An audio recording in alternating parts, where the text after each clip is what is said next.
Yo, what is up YouTube? Welcome back to the Diamond Dynasty Smallville series I'm doing here while we wait for the NCAA Football 14 rosters, the 2016-2017 rosters that come out, and I thought this would be a good thing to fill. And last episode I had pretty fun recording it, so I thought, I might as well just try it again today. I love playing Conquest mode and Diamond Dynasty in general, and that's what we're going to do. And right now I'm still working towards that Oral Hershiser, and we still have to get Seager, who is 7,000, and we still have to get Kenley Jansen 17,000 Stubbs, and then we also have Kershaw, but I only want to know he is probably hundreds of thousands, and I only have 2,000 right now. But the quick way to get a little tip here, quick way to get Stubbs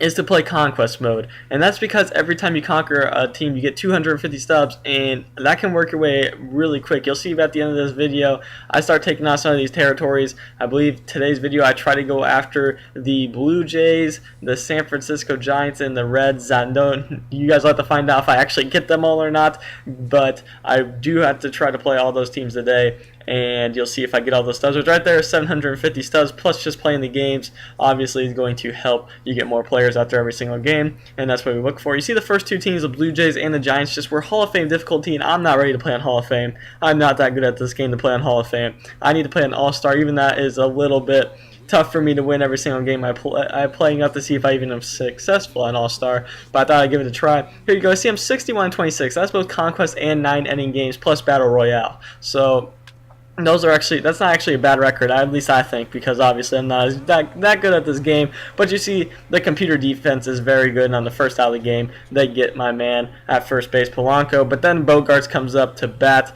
and Bogarts has a 2-1 pitch, and here comes a pitch right over the plate. And Alexander Bogarts does not take kind to someone just leaving pitches over the plate. He's going to take that to deep left center field, and that will be gone 417 feet. Alexander Bogarts gives us a lead, and that could be very big, very crucial in Conquest. Also, look at this play. Wilson Ramos somehow made this diving play. Don't know how. He's not a very good defensive catcher, but somehow he makes that play. And you see we bring in Will Harris. The key to Conquest games is having a good bullpen. The energy is low, and somehow I got Ryu at 2 innings, which I was very glad that I got 2 innings out of him, but you have to have a good bullpen. But as soon as I say we should have a good bullpen, here comes a shot to right center field, and the Cincinnati Reds tie that one right back at 1. I thought Will Harris was going to be perfect, coming in to save this game. He's going to end it, but Ramon Cabrera sends that 427 feet and out of here. And then they have another deep shot. Don't tell me I'm going to lose this game in the 3rd inning. No, that's going to stay in the ballpark, and Polanco's going to catch that one. And then I have Chris Davis.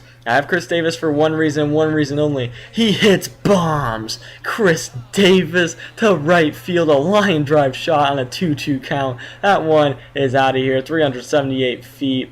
Wow, he got a hold of that one, and that's why I love having him. And here's Cozart, strike 3, sit down. Will Harris is back out, trying to get the win this time instead of the save. Duvall, strike 3, sit down. We'll take this territory. We got the Reds territory. And thanks in part to 2 solo home runs. Obviously, I was thinking I only was gonna need just one solo home run. I could win games 1-0. You'll see that a lot in Conquest. If you get a run or 2, usually you are good for 3 innings as long as you pitch the way you know how to pitch. And I tried to do that, and I left a solo home run in the 3rd inning. Got to be more careful with my pitches apparently. And you see right here, I'm adding fans to these territories so I can take them out because I need to play an All-Star. Not gonna lie, I really need to play an All-Star against these teams like the Blue Jays and Giants especially. Maybe teams like, who's even bad, like the Braves maybe, but you see they have 2 territories down there. Maybe them or somebody like, who else am I trying to think of?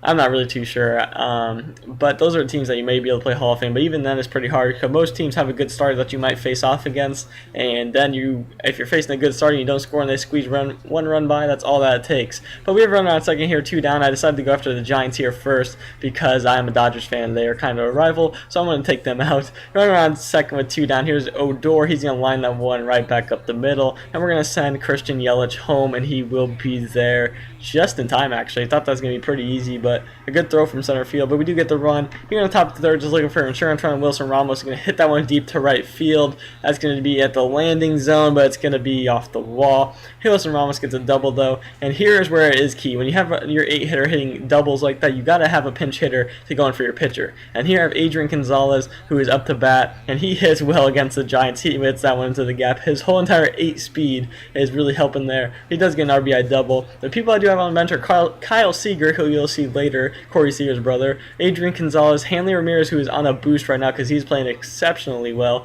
As you see, we get strike 2 here, and then Will Harris going to give him the curveball, and that's going to be strike 3. But I have those 3 plus I'm trying to I have Billy Hamilton for speed off the bench, and I believe I have Matt Adams, who is obviously hitting very good in real life right now. He just played the Dodgers, hit 2 home runs on back-to-back days, 1 in a walk-off in the 16th inning. That was very frustrating.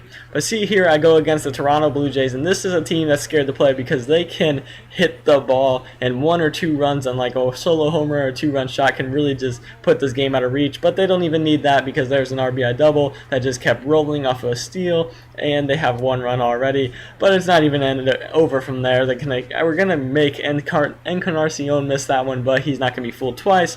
It's that one to center field, and that is not going to come back. That was absolutely out of here. Hung a changeup, and he's going to make me pay. But don't worry, Troy Tulowitzki's up next. We got this, right? Next pitch, for some reason, I'm going to locate that one high with Ryu because I think that's a very good idea. But it decides not to go high in his cold zone. It goes over the middle of the plate, and that's back-to-back shots on back-to-back pitches. That is going to be an early 4-0 lead for the Toronto Blue Jays, but still not over from there. Here's a shot to the right side. That one is also gone, and it was actually not even over from there, but I don't feel like showing you me getting slaughtered by the Blue Jays. I really just gave up after those first 4 runs, and we end up losing 7-0. I didn't even show you a 2-run home run by Josh Donaldson. They had 3 home runs on the day.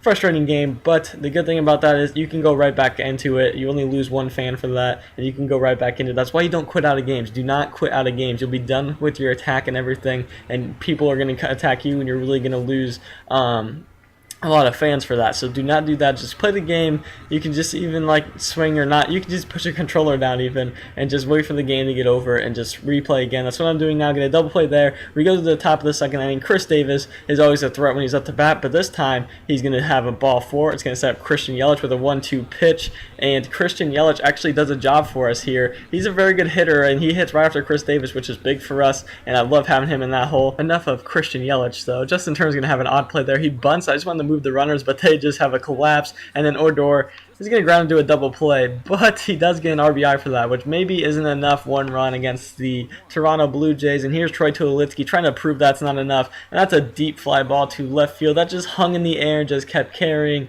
and gone. Not going to be able to bring that one back. That's a home run, and here we are in the top of the 3rd. Pinch hitter. I told you I had Kyle Seager, and you'd see him later. Here they have a shift for me. It's a 2-0 pitch. He takes that one to left field. He beats the shift going to left field. That's going to be off the wall. Almost got out, actually. I was not expecting that, but he is going to go into 2nd with a head first slide, and he gets a leadoff double. That's going to bring up my top of the order, Polanco. I put Polanco in because he's better than Odubel Herrera right now, and I wanted to hit with this Gregory Polanco. He's got power, he's got contact, he's got speed. Let's see what he can do. He has some pop, and he's going to show it there. Gregory Polanco, deep right field. You see it hit that stands up there. His 2nd row, 414 feet. And now can Will Harris just shut the door? 9 saves in 15 appearances. He's 4-0. He's really good for me, but I just need him to shut the door here. He gets a strike right there. 0-1 pitch to Justin Smoke. He's going to hit that one good, but he's going to hit it just to center field, and Polanco's going to get under it. He's also a good fielder. I didn't add that, let alone him 2-run homers. 0-1 pitch now with 2 outs. That's a foul ball to the left side. Just trying to put this man away so we can get out of Toronto, and I can wait to play them somewhere else. Here comes a curveball, beautiful pitch. One thing I didn't add though, Toronto Blue Jays have about 3 other territories that are right around here. And I don't actually remember. Don't you have to beat the team that owns it, or is it? I can't quite remember. I think I might have to play Blue Jays every one of those times, if I remember correctly. I don't quite remember, but you see how many subs we're going to get out of this? I have 2,651 after I redeem that one. I have to redeem the White Sox one. And you see, you could get a bunch of flashback players for all of this too after you conquered their territory. And you can get some really good players, which is what I'm going to be working towards after I start getting some more players that I really want to get out of the players collectibles. We have to get the whole entire roster, because I don't know, I feel like I want to do that as of right now, and I'll get the endings while I do that. But you see, that is going to be most of today. Tell me what you guys want to see next episode. I'm trying to get this Seager. I'm going to be at 4,000 stubs by the end of this episode, and I'm about 3,000 away, and hopefully we can get him in some soon episodes. If you want to see more Conquest for the next episode, make sure you let me know. I'll be sure to bring it to you before the NCAA Football Dynasty comes out. But I hope you guys did enjoy, and as always, I'm out. Peace.